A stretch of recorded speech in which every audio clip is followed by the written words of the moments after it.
जे दिनै ख्रिस्टियानफोरखौहाय दिनै मोनसे राजनितिकनि पकेटावसो सोनानै दोननाय बे बाथ्राखौ दिनै बुंनाय जाबाय।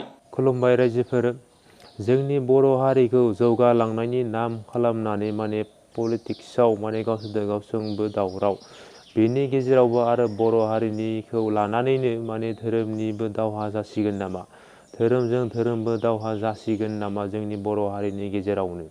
दा साननैसो सिगाङाव जोंनि मावफुं सोद्रोमा बिटिआरनि EM राकेश ब्रह्म सारा जा खोथा बुंलांबाय बे खोथाखौ गोबाङानो नुबाय जानांगौ। जुदि नुवाखै नोंथांमोना बे भिडिअनि गेजेरजों नायनानै लानो हागोन। बिथां बुंनाय खोथायानो जाहैबाय सासे BPFनि MCLA जेम्स बसुमतारीखौ माने ओरैबायदि खोथा बुंदों, बिथाङा ख्रिस्टानफोरखौ गावनि पकेटाव सोना लानानै माने खामानि मावथिङो, गिदिंथिङो। बे ख्रिस्टानफोरखौ लानानैनो बिथाङा जोबोर दुगा खोथा बुङो। बे खोथाया माने बयनिबो गोसोआव, जाफोर ख्रिस्टान धोरोमनि सुबुं बिसोरनियाव माने गोसोआव दुखु मोननाय बायदि, सु हाबनाय बायदि जानानै फैदों आरोना। माने पलिटिक्सनि खोथायाव माने पार्टि मोननैजों बा मोनथामजों गावसोर एना एनिया बाथ्रा दान्थेलायनाया थाखायो। नाथाय बिनि अनगायैबो दिनै धोरोमनि खोथाखौ जों खोनानो मोनबाय जे माने पलिटिक्सनि खामानियाव बा हारिनि थाखाय खामानि मावनो ओंखारबोनायाव बेफोरबायदि धोरोमखौ लानानै माने खुगा खेवजाया आरोना। माने धोरोमखौ लानानै जेबो खोथा बुंथाव जाया। जाहाथे मोनसे जाथियावनो माने धोरोमा मोननै मोनथामाव थाखायो। दा जाथिनि थाखायसो जोङो, हारिनि थाखायसो जों खामानि मावनो होननानै बयबो ओंखारबोदों, आफाद दादों, पलिटिक्स पार्टि दिहुननानै माने सरकारनिफ्राय जा आदाय खालामनांगौ बेफोरखौ आदाय खालामनांगौ होननानै माने ओंखारबोदों बयबो हारिनि थाखाय खामानि मावनो। नाथाय बेनि गेजेरावनो धोरोमनि खोथाखौ माने बयबो खोनानानै गोसोआव खायसे मानसिया दुखु मोननाय फोरमायदों आरो बेबायदि खोथाखौ माने उनाव दा लाबसै होननानै माने गोबाङानो सानो आरोना। नोंगौ, माने हारिनि थाखाय खामानि मावनो ओंखारबायनायाव धोरोमनि, कालारनि, जातिनि, गाबनि बेफोरबायदि खोथाया फैया आरो। दा जियानो जादोला जोंनि बिटिआरनि मावफुं सोद्रोमा EM राकेश ब्रह्म सारनि कुइसननि एन्सारखौ BPFनिनो निसिमा ब्लकनि प्रेसिडेन्टआ एन्सारखौ होबाय आरोना। निसिमा ब्लकनि प्रेसिडेन्टआ एन्सारखौ होबाय EM राकेश ब्रह्म सारनि कुइसननि एन्सारखौ। दा नोंथांमोना बे भिडिअनि गेजेरजों मिथिना लानो हागोन। दिनै निसिमा ब्लक BPFनि जानानै गाहाम हामलायथि आं जासिग्रोबाय। दा नैबेहाय जोङो मोनसे प्रेस मिट होनो सानदों जे थांनाय सुनिबार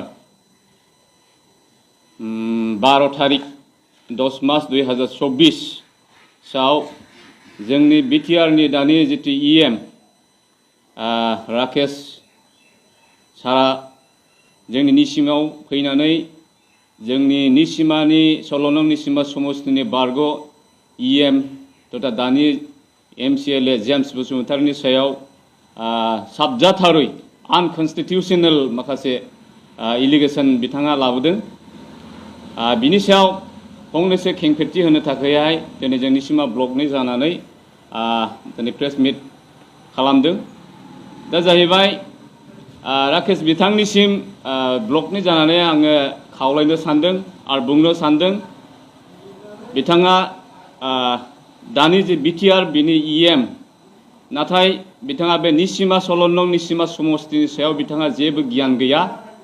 बे 16 नं निसिमा समस्तिया बोरै दाजादों आरो बे 16 नं निसिमा समस्तिनि सिङाव बे जायगाया माबायदिमोन, सानसे समाव BTC जानायनि सिगां बे ओनसोला माबायदिमोन, बेनि सायाव बिहा जेबो शून्य गियान गैया। बेखायनो बिथांनिसिम आं खावलायदों जे बिथाङा निसिमानि मोनसे गार्जेन EM, दानि बिटिआरनि CMआ बिथांनो दायथ' होदों। दा बेखायनो आं खावलायदों निसिमायाव फैदों, निसिमानि जौगाखां हाबाफारिफोरखौहाय दायथ' लानानै खामानिफोरखौ मावनो थाखाय। बेखायनो जौगाथाय हाबानि थाखाय मोजां सिन्था खालामनानै जौगाथायनि हाबाखौ बिथाङा मावथों। नाथाय निसिमायाव फैनानै बेबायदि साबजाथावरि बाथ्राफोरखौ लानानै राजनैतिक भाबै मोनसे बेफ्रुसार एबा गावहोनाय बाथ्राफोरखौ लानानै बेबायदि मिडियाफोराव बाथ्राफोरखौ दाबुंथों, बेखौ आङो ब्लकनि जानानै निसिमा ब्लक BPFनि जानानै खावलायदों। आरो बे निसिमा समस्तिया सानसे समाव मोनसेबो लामा मोजां गैयामोन, दलां गंसेबो गैयामोन, मोनसेबो अनुस्थानफोर गैयामोन। गासैबो गोदोसोनायमोन आरो बेहाय जेब्लानाखि बड'लेण्ड आन्दलन सोमावसारनाय जादोंमोन बे समाव बे ओनसोलफोराव जोङो ओरैबायदि पुलिस मिलिटारिनि गेजेरजों बुख्रुब जानाय नाख्रुब जानाय नासय जानाय गावथार जानाय बेबायदि बे मोनसे जायगामोन दा बिटिसि जानायनि उननिफ्रायसो बे निसिमा समष्टिया जौगाखां हाबाफारिखौ जों नुनो मोनदों आरो जौगाथायनि हाबाफारिया लासै लासैयै जाबोदों सानसे समाव जों जेब्ला एबसुआव जों दैदेनगिरि हिसाबै एबसुआव आं मोननै आफादगिरि जादोंमोन बै समाव जोङो ओरैबायदि खस्थ' खालामनांदोंमोन बे जायगाफोराव जोङो साइकेल सालायोब्ला साइकेलखौ जोङो फाफ्लियावसो लानानै जोङो थाबायनाङोमोन बेबायदि अबस्थामोन बे ओनसोलनि जायगाफोरा बेखायनो आङो खावलायदों दिनैहाय जोंनि बे निसिमाया बिटिसि जानायनि उनाव जेम्स बसुमतारी सारा जेब्ला इएम जादोंमोन बे इएम जानायनिफ्रायसो जोंनि बे निसिमा समष्टिया एसे जौगाथायनि मोखांखौ जों नुनो मोनदों बिटिसि जायामोनब्ला बिपिएफ मा बिटिसिखौ सालायामोनब्ला जोंनि बे बिटिसिया दिनै बेबायदि जौगानाय नङामोन आरो जोंनि निसिमायाबो दिनै बे अबस्थासिम फैनाय नङामोन बेखायनो बे निसिमाखौ जेम्स बसुमतारी सारा एबसुनिफ्रायनो एबसुआव मोननै बिथाङा आफादगिरि जादोंमोन बै समनिफ्रायनो बे निसिमाखौ निश्चित होबोदों आरो बेनिखायनो रायजो राजाफोराबो बे जेम्स बसुमतारी सारजों लोगोआव दङ आरो बेखायसो बिथाङा दिनैसिम बिटिसिनि सासे MCLA बा EMबो जानो हादों दा रायजो राजाफ्रा बिनि सायाव जुदि आस्था भरसा गैयामोनब्ला हामजानाय गैयामोनब्ला दिनै बिथाङा सासे बिटिसिनि बेबायदि मेम्बार जानो हानाय नङामोन दा ओंखायनो आं खावलायदों राकेश बिथाङा दिनैसो बिटिआरनि सासे EM जादों नाथाय दिनै खनसेयावनो बिथाङा दिनै एखेबारे माखासे अहंखार गोसोखौ लानानै दिनै रायजो राजाफोरनि सिगाङाव मिडियाफोराव गोबां बाथ्राफोरखौ बुङो नाथाय आङो दिनैहाय बिथांखौ बुंनो सानदों जे बिथाङा बेसेबां बिटिआरनि ओनसोलनि रायजो राजाफोरनि थाखाय सासे EM जानानै बे मोनब्रै जिल्ला समष्टियाव बेसेबां जौगाखां हाबाफारिखौ बिथाङा मावखो मा खोथा होदोंमोन बिथाङा दिनै बिटिआर बासिनो गावनि जिथु EMनि जिथु बिथांनि जिथु पद जि बिभागखौ मोनदों जे पल्ट्रि आरो फिसारि फिगारि नै बेफोराव बिथाङा बिटिसि बासिनो जि खोथाफोर होदोंमोन जेरै बोरमा होनाय अमा होनाय दाउ बिथाङा जि बुंदोंमोन जे बिटिसिआव दाउखौ फार्मनि गेजेरजों बिटिसिखौ गुफुर खालामसिगोन होननानै बिथाङा बेखौ खालामनो हाबाय नामा खालामनो हाबाय नामा बिथाङा बेखौ आङो निसिमा ब्लकनि बिपिएफनि आफादगिरि जानानै आङो खावलायदों बिथाङा बेसेसिम गावनि बिभागखौ बेसेसिम डेभेलप खालामनो हादों बेसेसिम दिनै बिटिसिनि गेजेराव गावनि बिभागखौ लानानै बेसेबां जौगाखां हाबाफारिखौ मावनो हाखो बेखौ आङो दिनै कुइसन खालामदों आरो बिथाङा इलेक्सन समाव बुंदोंमोन जे हानि फाट्टाखौ 3 मासनि गेजेराव गावनि समष्टियाव होनो हायाब्ला बिथाङा EM पदखौ नागारगोन होननानै बुंदोंमोन दिनै बिथाङा हानि फाट्टाखौ होनो हादोंना हायाखै दिनै आं मुसलपुरबासिनि रायजो राजाफोरनाव सोंहरनो लुबैदों जे बिथाङा बेसेसिम गावनि समष्टियाव बेसेसिम डेभेलपखौ मावनो हाखो बेसेसिम खोथा होनायफोरखौ मावनो हाखो आं बेखौ बिथांनिसिम कुइसन सोंनाय जाबाय आरो जे जेम्स बसुमतारी सारखौहाय जे बुंदों जे बिथाङा ख्रिस्टियानफोरखौ गावनि पकेटाव सोना लादों होननानैहाय दा दिनै बिथांनि जिथु आनकन्स्टिटिउसनेल जिथु राव बे रावनि गेजेरजों जे दिनै ख्रिस्टियानफोरखौहाय दिनै मोनसे राजनितिकनि पकेटावसो सोनानै दोननाय बे बाथ्राखौ दिनैहाय बुंनाय जाबाय दिनै निसिमा बासिनि ख्रिस्टियानफोरा एथ' क्षुद्र नङा दिनै UPPLआवबो ख्रिस्टानफोर दं BPFआवबो ख्रिस्टानफोर दं दिनै बेखायनो आङो खावलायदों दिनै सासे बिटिसिनि सासे कन्स्टिटिउसनेल हिसाबै बिथाङा रायजो राजाफोरजों सायख'जानानै बिटिसि बासि रायजो राजानि जौगाखां हाबाफारिफोरखौ मावनांगौनि थाखाय बिथांनाव दायित्व दं आरो बे बिटिसिआव थानाय गासै जाथि धोरोमनि मानसिफोरखौ समानै नायनो थाखाय बिथांहा दायित्व दं बेनिखायनो आङो खावलायदों बिथांखौ दिनै जे बिथाङा बिटिसि बासिनि गासैबो हारि धोरोम बेखौ लानानै समानै जाहाथे खामानिफोरखौ मावलाङो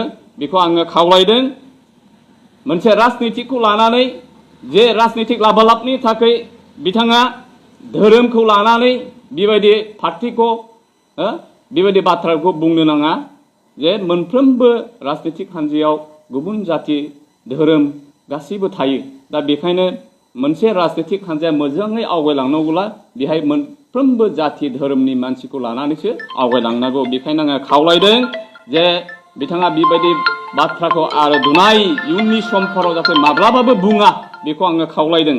मोनसे एक्सक्लुसिभ समाज दानायनि बाथ्राफोरखौ लानानै जाहाथे आवगायलाङो बेखौ आं खावलायदों।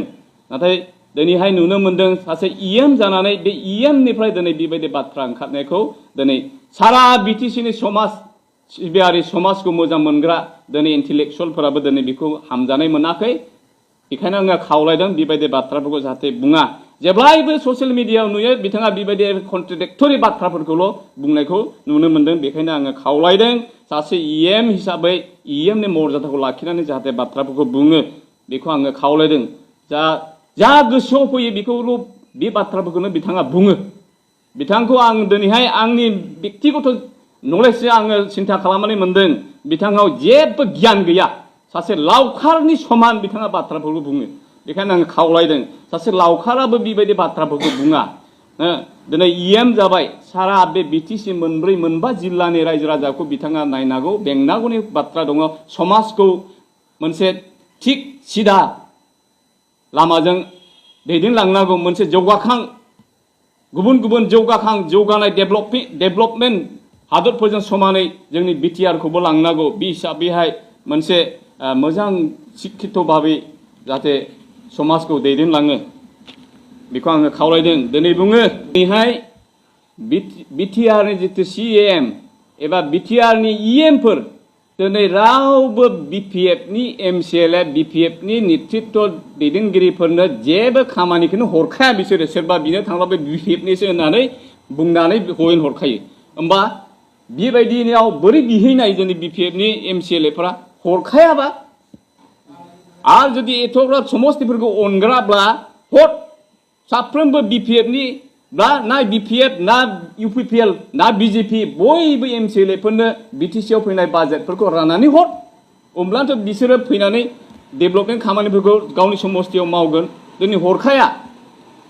बै समाव हाग्रामा सारा हरदोंमोन। दिनै बे निसिमा समस्तिनि बै समनि MCLA निर्मल कुमार ब्रह्म बिथांनो बै आमगुरियाव आरो आमथेखा खमसे खम 2 कौटिनि बारा स्किमखौ हरदोंमोन निर्मल कुमार ब्रह्म MCLA बिथांनो हाग्रामा सारा गावनो फैनानै आमथिखायाव बिथांनो हरनाय जितु फान्ड बेखौ फिथा हास'फैना अपेनिं खालामना होफैदोंमोन हाग्रामा सारा। दिनै प्रमद बर'आ बेबायदि हरदों नामा सोरनोबा बिपिएफनि MCLAफोरनो बेबायदि स्किम हरनानै खामानि मावहोदों नामा बेखौ आं सोंदों दिनै राकेश ब्रह्म बिथांनाव। जोङो बिपिएफ हिसाबैहाय बिसेसकै जेब्लानाखि बिपिएफ हाग्रामा सार दैदेनदोंमोन बे समाव जोंनि बे गासैबो बिटिसि हालामाव जौगाखां जेबो गैयामोन। मोनसेबो फाक्का कालभार्ट गैयामोन, दलां गैयामोन, स्कुल इउनिभारसिटिखौनो होन कलेजखौनो होन माबा डिस्ट्रिक्ट अफिसफोरखौ होन डिसि अफिसफोरखौ होन जेबो गैयामोन। बिपिएफ फैनानै बिटिसिखौहाय लाबोनायनि उनाव सरकार सालायनायनि उनावसो बेफोर गासैखौबो अनुस्थान प्रतिष्ठान लामा दलां बान्दो गासैखौबो जों नुनो मोन्दों। नाथाय दिनै जिखिनि आद्रा थादोंमोन बिपिएफ सालायलांनायनि उनाव दिनै इउपिपिएल सरकार सालायनायनि उनाव दिनै जोङो जेबो मेगनाव नांनाय मोनसेबो खामानिफोरखौ जों नुनो मोनाखै। बरंसो गावसिनि जितु बिटिआर सान्थि सुक्तिनि गेजेरजों दफानि गेजेरजों जिफोर अनुस्थानफोरखौ लाबोदोंमोन दिनै बेफोरखौबो दिनै मोनसेबो मावनायखौनो जों नुनो मोनाखिसै। जेरै स्पर्ट इउनिभारसिटिनो एग्रिकालसारेल इउनिभारसिटिनो नै बेबायदि रेलवे कच फेक्टरिनो दिनै बेफोरबायदि गोबां सुक्तियाव लाबोफादोंमोन दिनै मोनसेबो इमप्लिमेन्ट जानायखौ जों नुवाखिसै। बरंसो सुक्तिनि गेजेरजों जितु 1500 कौटि लिरनानै लाबोदोंमोन बे 1500 कौटिखौबो दिनै थाइसेबो लाबोनानै दिनै खामानि मावनायखौ जों नुवाखिसै। होमब्ला दिनै बेजों बिथांमोना जौगाखां हाबाफारिखौ मावनो हानो दिनै रोङा बिथांमोना। बोरै सेन्ट्रेल पेकेजफोरखौ लाबोनांगौ बिसिनाव नलेजआनो गैया। आदसा आङो बिनि सायाव आं बुंनो सानदों निसिमानि जितु MCLA बिथां जेम्स बसुमतारी सार बुंनो थाङोब्ला सारा बिटिसिआव बै समाव EM MCLA दा बिथाङानो बुंनो थाङोब्ला बिटिसिनि मेम्बारफोरनि गेजेराव बुंनो थाङोब्ला नम्र धैर्यथा बिथांनियावनो दङ। नाथाय आं मोनथिया बे राकेश ब्रह्मआ माखौ नुनानै बिथांखौ अहंकार होननानै बुंदों। आंनि मोनदांथियाव बिसोर जे बिथांमोननि खावलायनायाव जेम्स बसुमतारीया बिपिएफखौ नागारनानै इउपिपिएलआव थाङिनि थाखायसो बे बाथ्राखौ बे राकेश ब्रह्म इएम बिथाङा बुंदों होननानै आं सानो। मोनसे पइन्ट आं बुंनो सानबावदों, बेनो जाहैबाय आङो खावलायनो सानदों जे राकेश ब्रह्म बिथाङा जितु धोरोमनि सायाव ख्रिस्टियान हिन्दु जितु बाथ्राखौ लाबोदों, दा बेनि सायाव आं खावलायनो सानदों जे राजनितिकआव कुटनैतिकबो थायो, किन्तु राजनितिक कुटनैतिकखौ लानानै दिनै धोरोमखौ लानानै जाहाथे खालामा बेखौ आङो खावलायदों। आरो जे निसिमायावहाय गासैबो धोरोमनि मानसिफोरानो दङ, दा बेवहाय निसिमायाव फैनानै बिथाङा जे धोरोमखौ लानानै जितु बोखावनाय बाथ्राफोरखौ बुंफैदों बेयो थिग जायाखै। आरो बिनि जितु आनकन्स्टिटिउसनेल जितु बाथ्रा बुंनाय बेखौ आङो गुरैयै खावलायनो सानदों जे मोनसे सासे बिटिआरनि इएम जानानै दिनै संबिधानिक माखासे समायखिरा लानानै समाजाव गासैबो धोरोमनि मानसिफोरखौ समानै नायनो होनानै समायखिरा लानाय मानसि हिसाबै दिनै आङो बिथांखौ खावलायदों बेबायदि जाहाथे दुनाय इयुनाव बाथ्राफोरखौ बुङा। आरो बिनि सायाव इयुनाव बेबायदि बाथ्रा बुंनानै निसिमा बासिनि रायजो राजाफोरजों राग जोंनानै जुदि इयुनाव होसो जायोब्ला बिनि दाया बिपिएफखौ होनो मोननाय नङा बिथाङा। बेखौ आङो दिनैहाय निसिमा बासिनि जानानै आं बिथांनिसिम खावलायनाय थाखाबाय। आरो आङो खावलायनो सानदों बिटिआरनि सिएम सार प्रमद बर'खौ जे बेबायदि जितु धोरोमखौ लानानै आनकन्स्टिटिउसनेल जितु बाथ्रा बुंनाय बेबायदिखौ जाहाथे लागाम हमो बेखौ आङो बिटिआरनि सिएम प्रमद बर' सारनिसिम गुरैयै खावलायदों जे बिटिआरनि सिङाव जाहाथे धोरोमखौ लानानै राजनिति खालामनायाव जाहाथे इयुनाव जाहाथे अर जोङा, मोनसे जौगाखां मोनसे समाज शिक्षित समाज मोनसे दानो थांनायाव दिनै बेबायदि सासे इएम मर्यादा गोनां मानसियानो जुदि धोरोमखौ लानानै बेबायदि जुदि बितर्कित बाथ्रा जुदि बुङोब्ला बियो समाजाव साबजाथाव जाया। बेखायनो आं खावलायदों बेबायदि जुदि मिडियायाव फैनानै बाथ्राखौ बुंनो रोङाब्ला मिडियायाव ओंखारनो नाङा। बेखायनो आङो प्रमद बर' सारनिसिम खावलायदों बिथांबायदि मानसिखौ मिडियायावहाय होनो थाखाय माखासे लिमिटेसन जाहाथे दोनो बेखौ आं खावलायदों। जिखौनो गोसोआव फै बेखौनो बाथ्रा बुंलाबायला जायो नामा? बेबायदिब्ला बर' समाजाव जौगानायनि अनगायै नांलायनाय खमलायनाय बुख्रुबलायनायनि गेजेरजों जोबस्रांलांगोनसो। बिदियाव समाजा मोनसे क्रिएटिभ समाज दानो हानाय नङा। बेखौ आङो बेखायनो खावलायदों जाहाथे एसे लागाम हमो बिथां बायदि मिडियायाव फैनायफोरखौहाय। बेखौ आङो प्रमद बर' सारनिसिम खावलायदों।